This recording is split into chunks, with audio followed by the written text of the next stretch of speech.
सब लोगन के हमार प्रणाम और इ नवरात्रि की बहुत बहुत शुभकामना। कैसन बानी रउआ सबन। उम्मीद बा कि सब लोग नीमन हुई और इ सब लोग अपना अपना घर में नवरात्रि खूब उल्लास पूर्वक मना रहल हुई। हमहू सोचनी कि आज से नवरात्रि शुरू बा तो काहे ना एगो माता रानी के गीत गावल जाओ। तो आई माता रानी के गीत सुनल जाओ। मैया मोरी दुलारी सिरहाने पंखा डोलेला। मैया मोरी दुलारी सिरहाने पंखा डोलेला।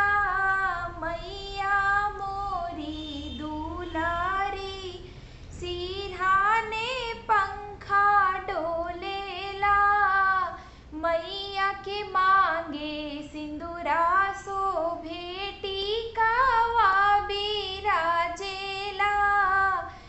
मैया के मांगे टीका शोभे सिंदूरा बिराजेला।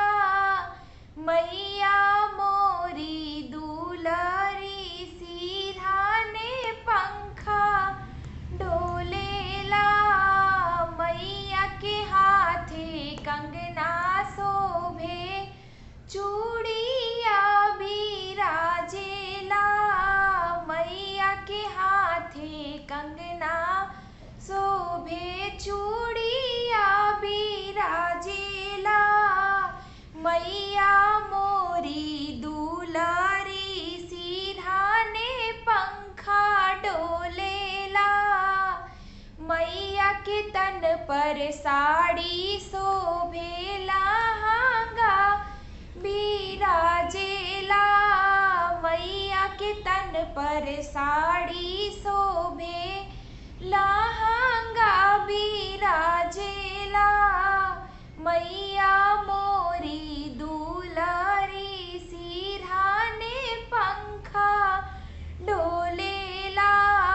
मैया मोरी दुलारी सिरहाने पंखा डोलेला। मैया के कानों में कुंडल शोभे झुमका निकला गेला।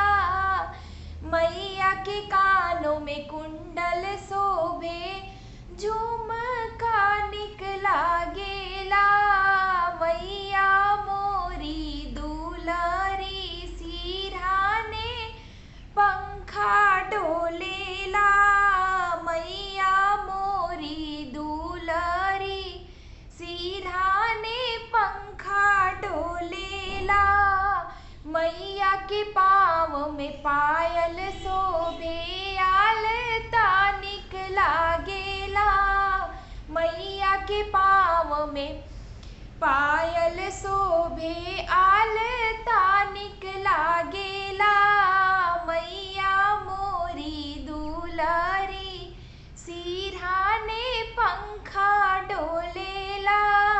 मैया मोरी दुलारी सिरहाने पंखा डोलेला। गीत कैसन लागल कमेंट सेक्शन में ज़रूर बताएं। गीत निमन लागल होगी तो लाइक करें, वीडियो के बहुत ज़्यादा शेयर करें ताकि और ज़्यादा लोग ये वीडियो से जुड़ सको। अगर रउआ नया बानी चैनल के सब्सक्राइब नहीं की कैले तो चैनल के ज़रूर सब्सक्राइब करें। धन्यवाद।